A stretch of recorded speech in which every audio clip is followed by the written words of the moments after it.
So as I said, I visited a friend of mine yesterday, and we were talking about body issues and body image and about feeling good about our bodies, those kinds of things. And it was fairly interesting because my friend and I were both overweight. She's a bit more overweight than I am.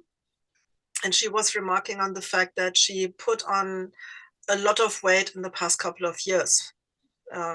It wasn't that bad before. And for me, I can say, for me, it's been a gradual increase, but I can feel myself increasing more. And I don't really like the feeling. So No, me neither. I'd like to put a stop to that. And yeah, I mean, I could, wind up the discipline and say, okay, I will stop doing this. I will do a diet. I will do a fast. I mean, fasting is very beneficial for the body, yeah, but it doesn't change the metabolism to such a degree that you will not fall back into old patterns. Yeah, that's a problem.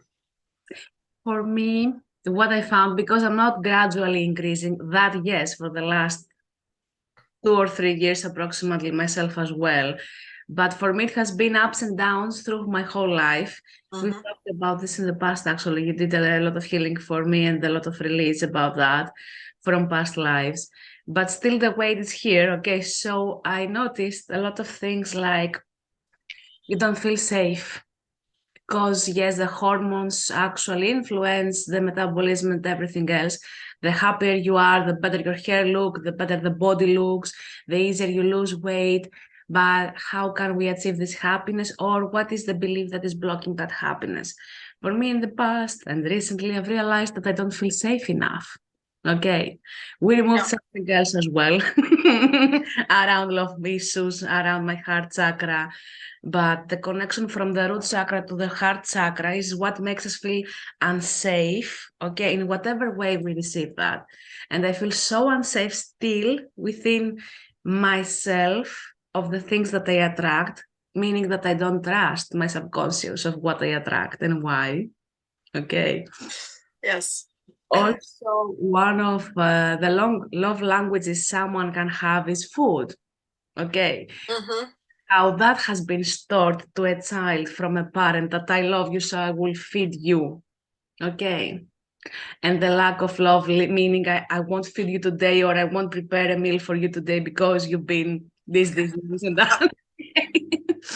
Or you're not eating ice cream because you haven't behaved well. And this play out even to us as adults. Okay, it's not about being a child. This is why I'm mentioning that. This is what I have figured out for myself, at least. Love matters, but it's not just love and relationships. It's all sorts of love around.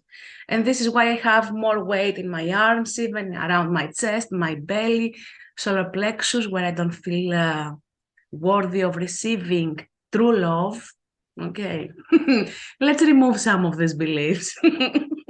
Yeah, but safety actually is normally an issue of the root chakra, because that is where we have survival and manifestation both. And safety is a feeling of connection. Now, at the moment and for the past couple of months, our magnetic grid has been really battered by many solar storms and by all kinds of shifts and changes. And now the Earth core is rotating at a lower rate, which is weakening our magnetic field. So we are being battered even more.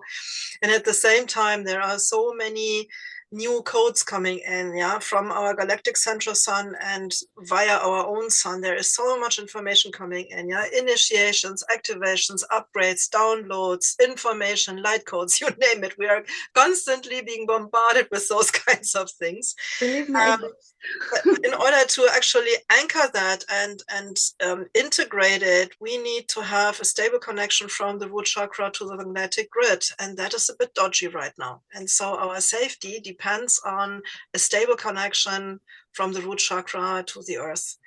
Yeah, and so I think that one of the things that is helping me personally is I always make sure that I connect deeply into the earth.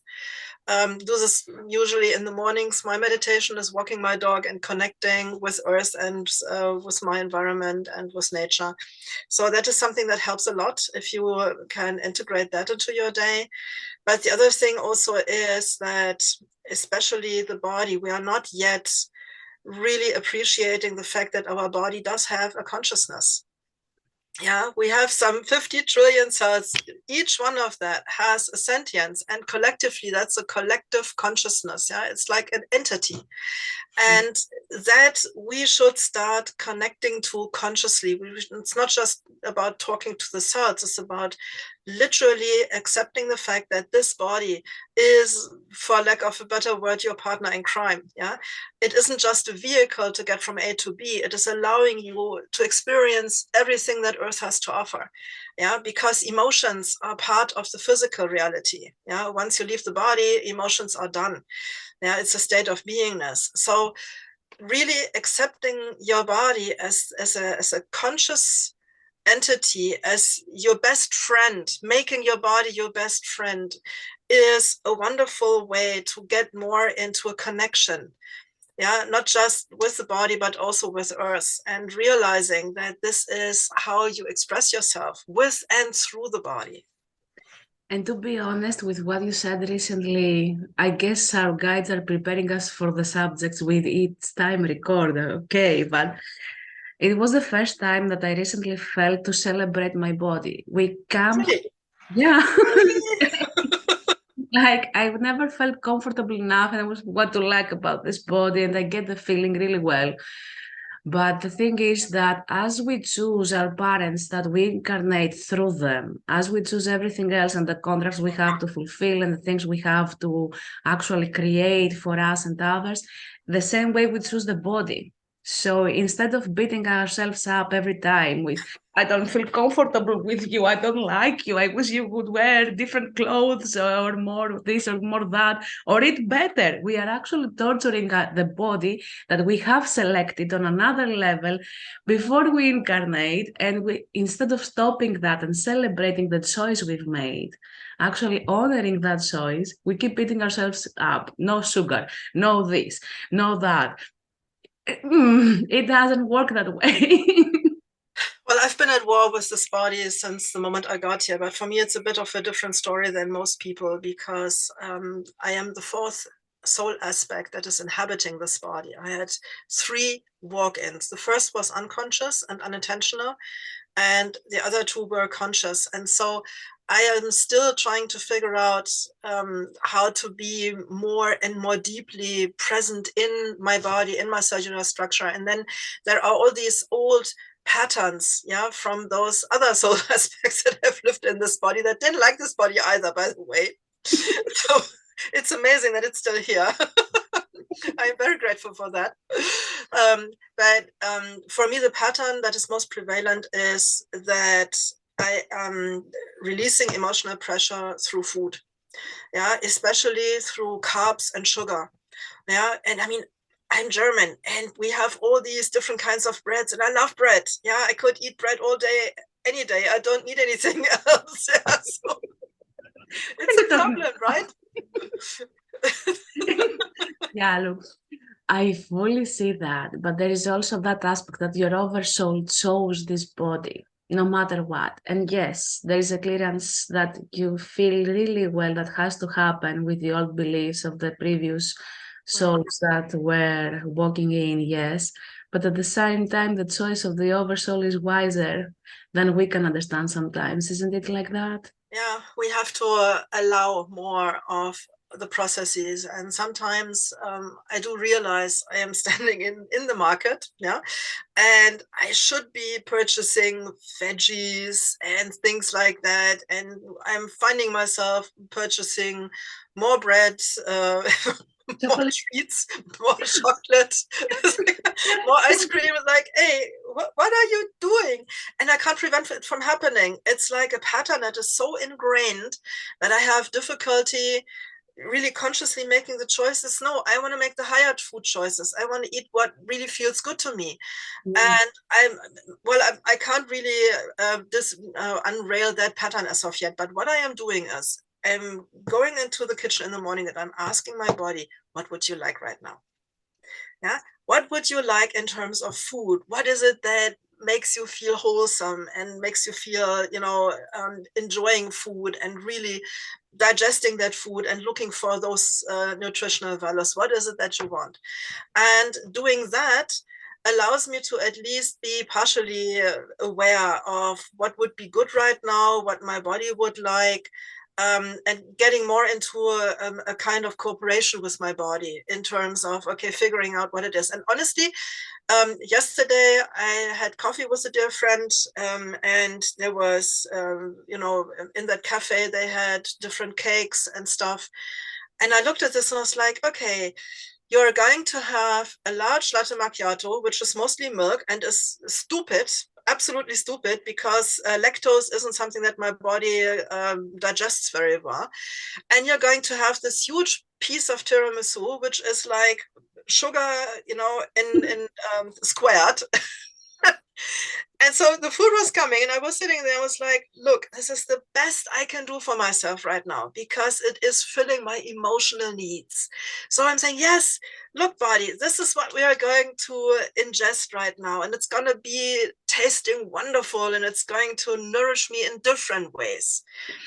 And lo and behold, I didn't have any negative effect from that because I connected with it. And I was telling my body, look, this is great. We're going to both enjoy this. And it worked. This is what I wanted to ask you. Have you tried that? Because whenever I do that, I know that now I am eating my sadness, or I'm eating my joy, or I'm eating actually through chocolate and M&Ms yesterday. My craving, my cravings for something else, something more Yes. physical. Okay. So whatever that is, I celebrate the moment. I don't put myself down. I'm being mindful of what I eat, how I eat it, how it feels in my body. Oh, I didn't enjoy that as much as I thought I would. Okay. Thank you for whatever part you had to play now, but it's fine. I'm okay with that. I've had enough of you. And the truth is, when we are more mindful, the chocolate tastes very sweet, okay? When we are less mindful, we don't feel how sweet it is. So it's not about stopping eating everything or placing restrictions like that in ourselves. It's about being mindful at its point, at its time. Yes, if you recognize the emotion that you are eating, that's fine, even better. Okay, you have more expanded awareness and realizing that. If not, that's also okay. But realizing that you're fulfilling an emotional need at that time, the body agrees with that because you are aware of your doings and you release at the needed pace and rate for your body. Isn't that right? It's fantastic. And it's something that I think I should be doing on a regular basis, with everything I eat.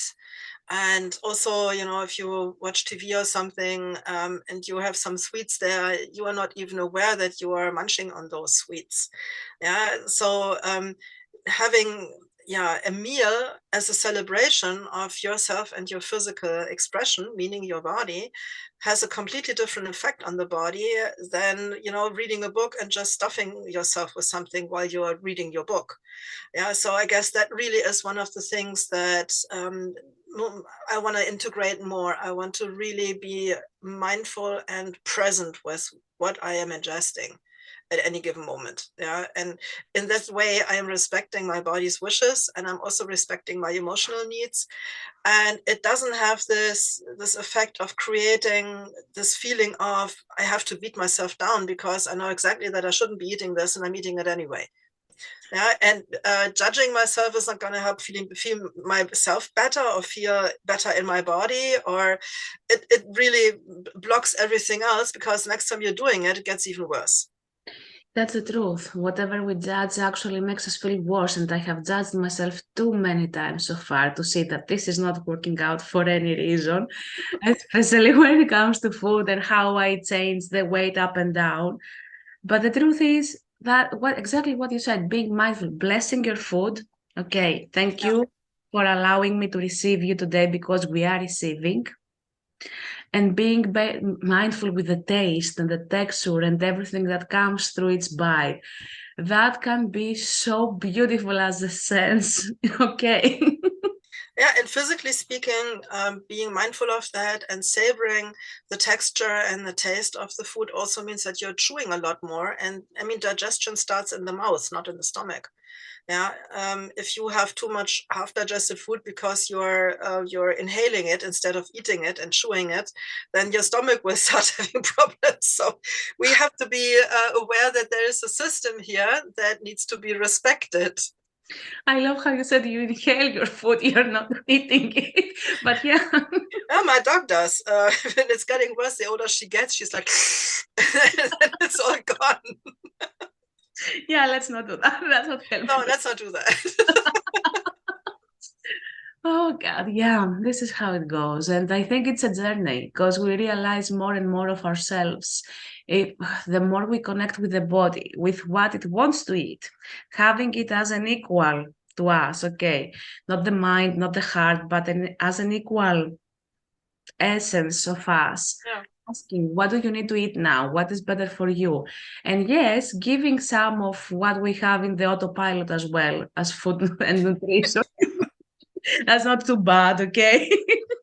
Let's be completely honest with ourselves. We don't have to be super disciplined with something like this because it creates more resistance at the end of the day. Yeah. And what happens next, from my experiences, is like, boom, no, I've resisted this for that long. Now, no resistance. Okay, no restrictions for myself. It feels like a torture that it keeps repeating again and again because I forget to be mindful. Okay, so no diets for me anymore. I don't like that, being so restricted. I don't like feeling Yeah. hungry either. Okay.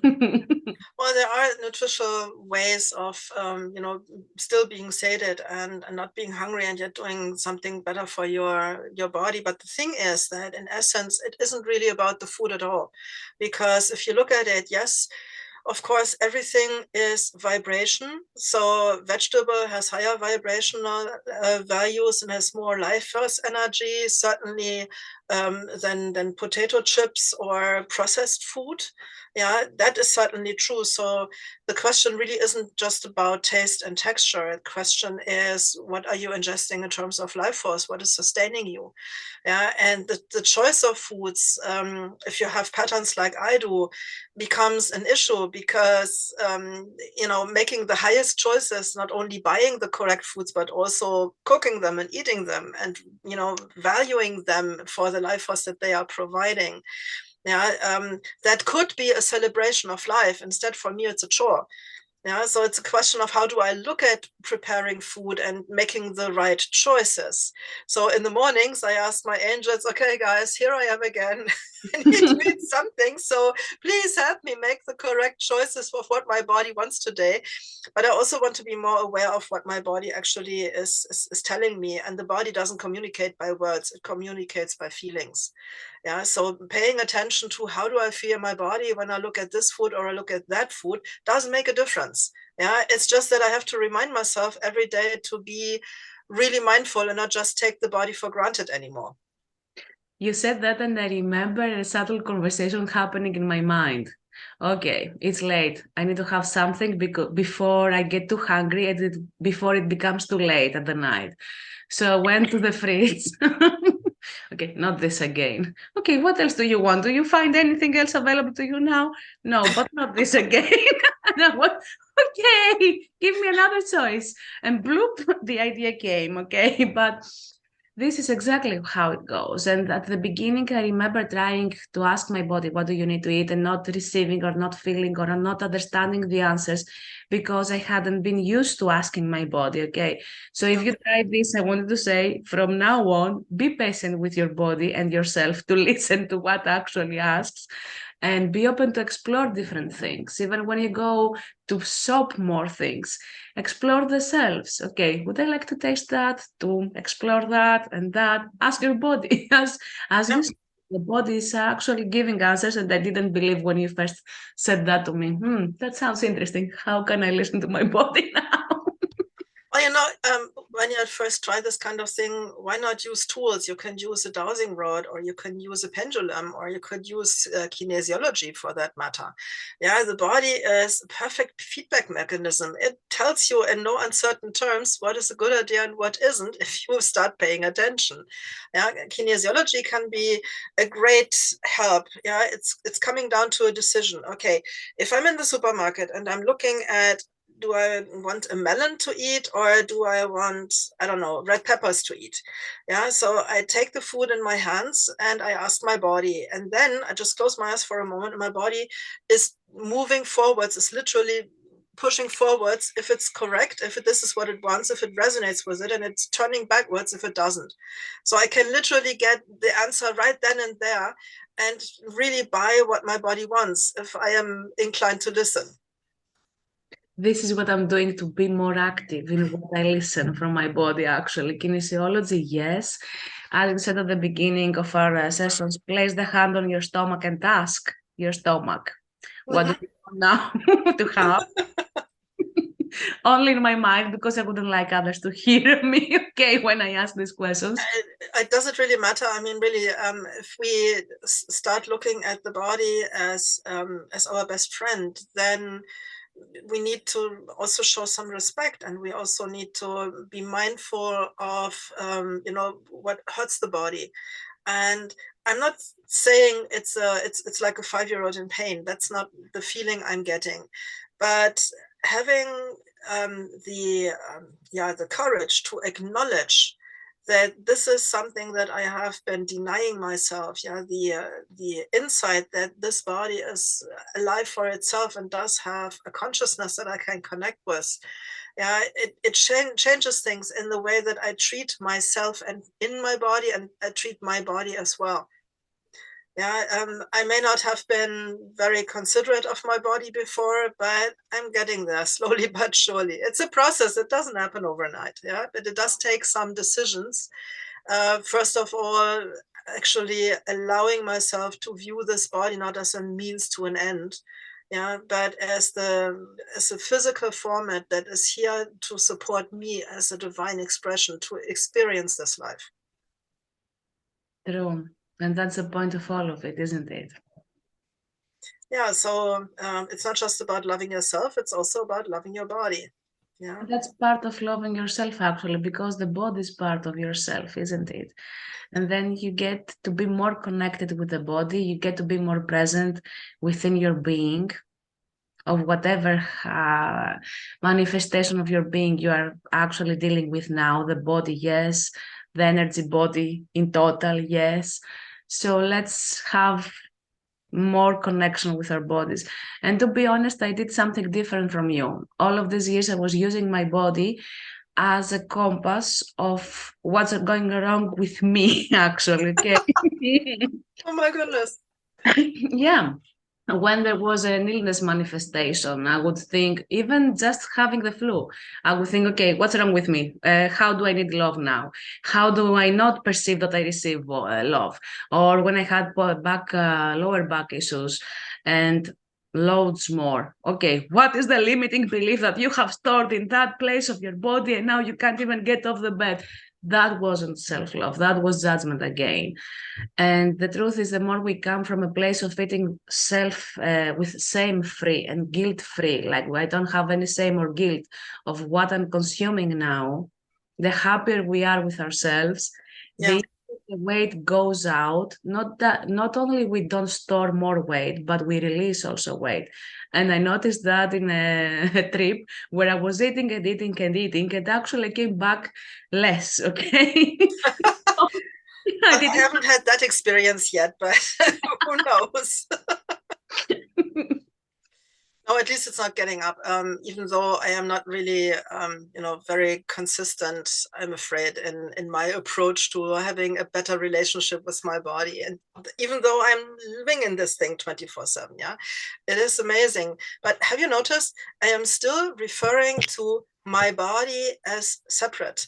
Yeah, which means that I am very aware that there is a separation between the way that I experience myself and I experience my body. Now, coming into self love and accepting the body as it is, would also mean that that separation is starting to dissolve.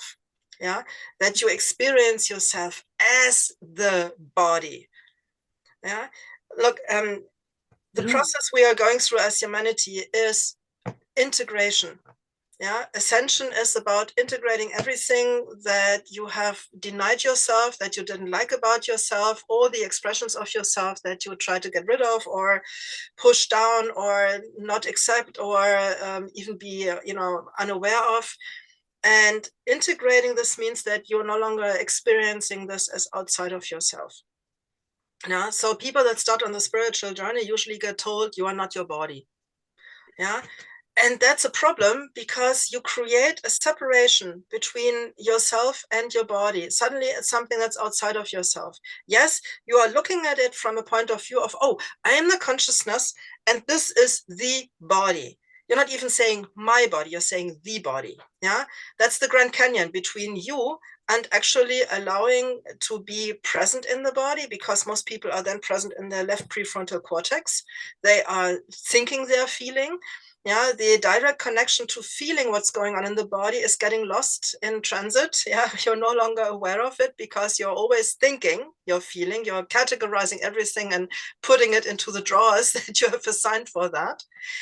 And we need to actually find a way to dissolve the separation between being consciousness and being the body.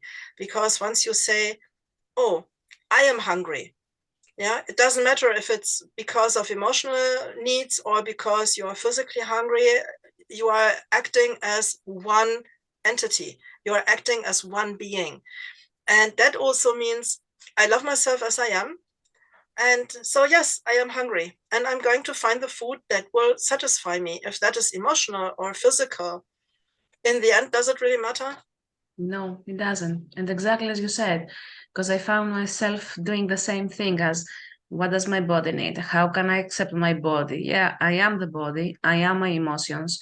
Because as you said, we usually separate. I had a bit of distraction over here, so let me take it from the beginning of what I was trying to say as you help me remember.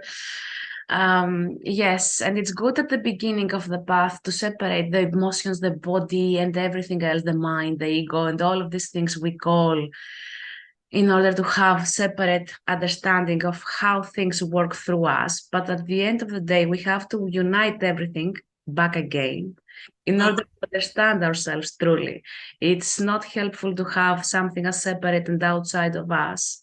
And I know that I actually redirect the conversation now, but I had a conversation with a lady about ego and how we both get triggered when we see conversations about ego is bad or your human self and that. But ego is you and you are alive and you have Yeah. well and it's healthy true too as well. Okay, so it's not about separating something that is part of you as outside of you. Okay, like I'm saying my arm now needs this. No, I need this for the Yes, arm. yes, exactly. Yeah, the ego is a collection of survival mechanisms. Yeah, it helps us stay alive on this plane of existence, and hey, that's a tremendous job. Yeah, and the ego is doing what it does to stay in control because it wants to stay alive. And without it, we wouldn't be here. Yeah, we need it, but we need it to be integrated. We don't need it to be running the show separately and doing what it wants. Yeah, it's not about killing the ego. Instead, enlist the ego and use the power of the ego to be more, yeah, a more wholesome being. Yeah, it's really about integrating, not about getting rid of something. Yeah, that's really this question that comes up again and again. Yeah, either there is divinity or there isn't. You can't have it both ways. There is no gray area here. So if there is divinity, then everything that you are is divine, is an expression of the divine, and that includes the body. The physical body, The yes. physical body, exactly. It's the densest part of who you are. It's the lowest vibrational part of who you are, but it's also the centerpiece because you need it to actually live on this plane of existence. Yeah. So instead of bedeviling it or constantly judging it, start accepting it more, start loving it more, and start experiencing yourself as the body more. And you do that by like imagining that you are a hand that is coming into a glove, really expressing itself, really going into that glove, really feeling every cell in your body, every bone, every organ. Ask yourself, how is my heart beating right now? What's it feel like? Yeah. Do I even know what my left big toe is doing at this moment? Am I aware of my body? Awareness is the first step of actually integrating, because unless you really are present as consciousness in the cellular structure, you're still sitting up here and you're trying to control everything from the bridge. It's not going to work. Yeah, you need to come down from the mountain and mingle with the masses, your cellular structure. Exactly. And what I found through spirituality, okay, psychics, mediums, healers, it's easy for us to detach from the body and be in higher realms, higher in Yeah. quotes of existence. And that's perfect because it is needed in our work. Yes, absolutely, yes. And connecting with galactic beings and guides from Yeah. all eras. Yes, absolutely. Yes to all of that. But at the same time, what I realized is the more we connect with our body, with the more we are being mindful with our bodies, with our presence, the more insights we receive, because it's again about receiving. So the more aware of I am of my body, I can understand that there's someone here. I can understand that someone has my back because I feel the energy in my back. I can understand everything else because I'm connecting with my body and I'm being mindful. So regardless of everything else, the more you connect with yourself in every aspect of yourself, the easier it becomes to expand your divinity in this manifestation, right? Yeah, and that's another aspect as well. I mean, ascension is the descension of the soul into the body. Yeah, so the body being the lowest vibrational part of who and what we are, we need to elevate that vibration. We need to have more light that is being metabolized in the cells. And that's coming in anyway, but our body has a hard time metabolizing that, which is why we experience these light body symptoms every now and again, because the body is like, whoa, wait a second, how am I going to do that? Yeah. Now the body is, of course, a bit slower because it's vibrating at a lower rate than our energy field.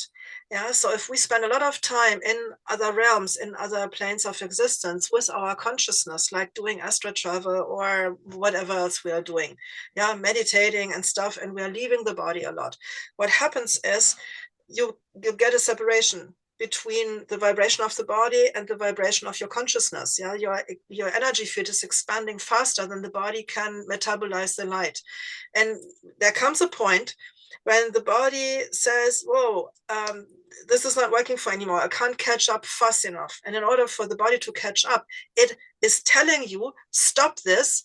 Slow down. I can't catch up with you." And if you don't listen, it gets sick. Yeah, you get a flu or something.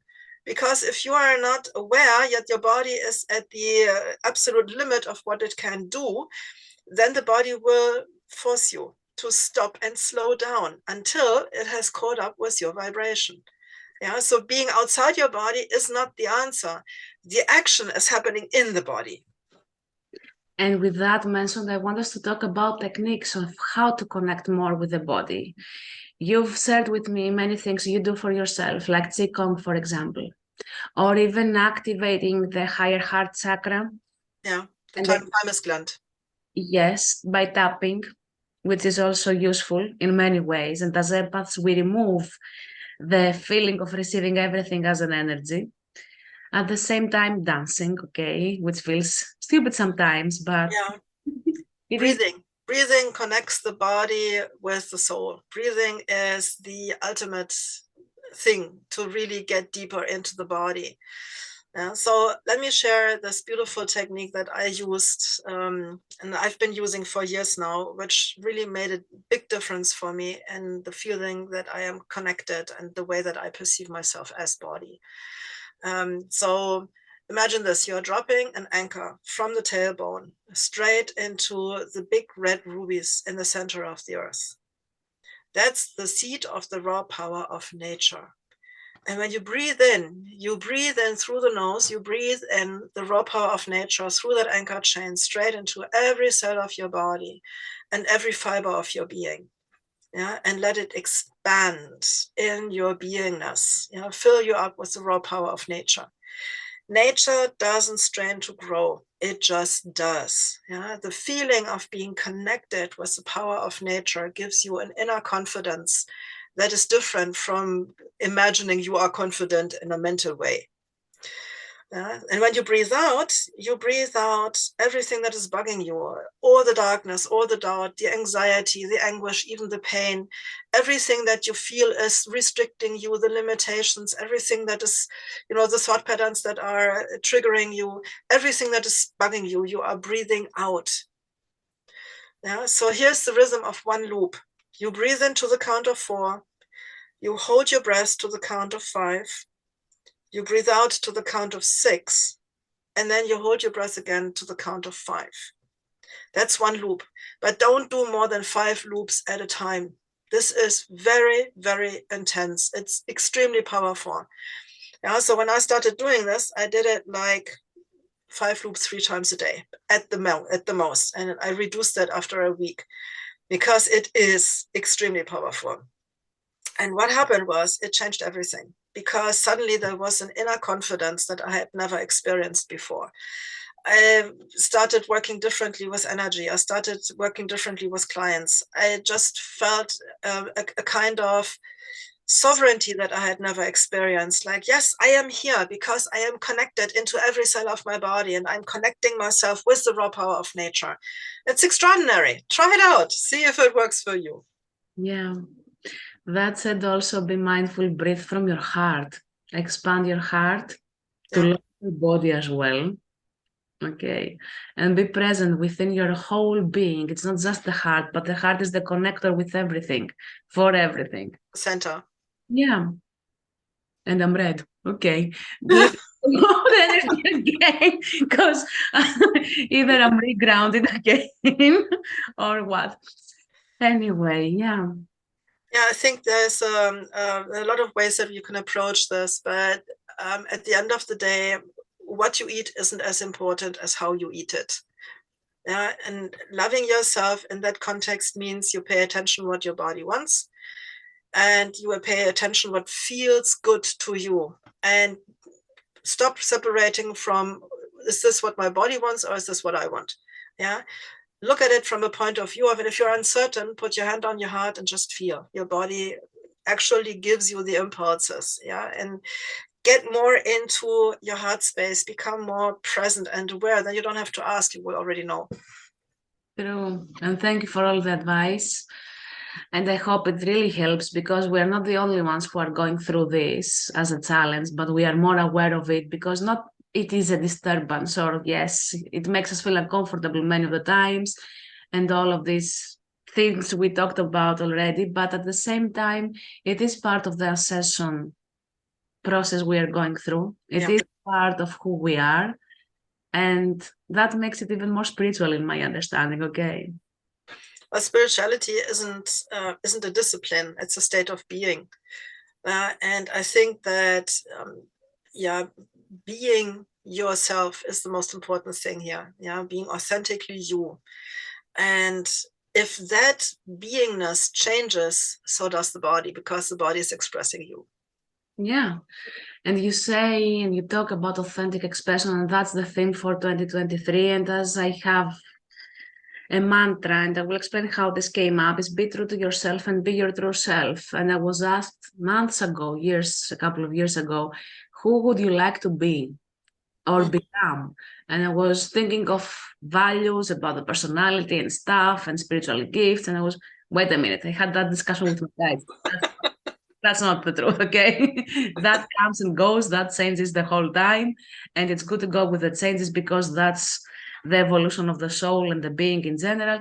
Who do I want to become? And then again, be true to yourself and be your true self, because that's the whole point. We said a lot of things that we pick up from others, or we have created in past lives and future lifetimes. Let's not go there now. Yeah.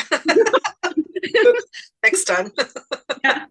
But the whole point is be true to yourself and be your true self, which is, I find it the most authentic expression, but also the most challenging one. Okay. Yes.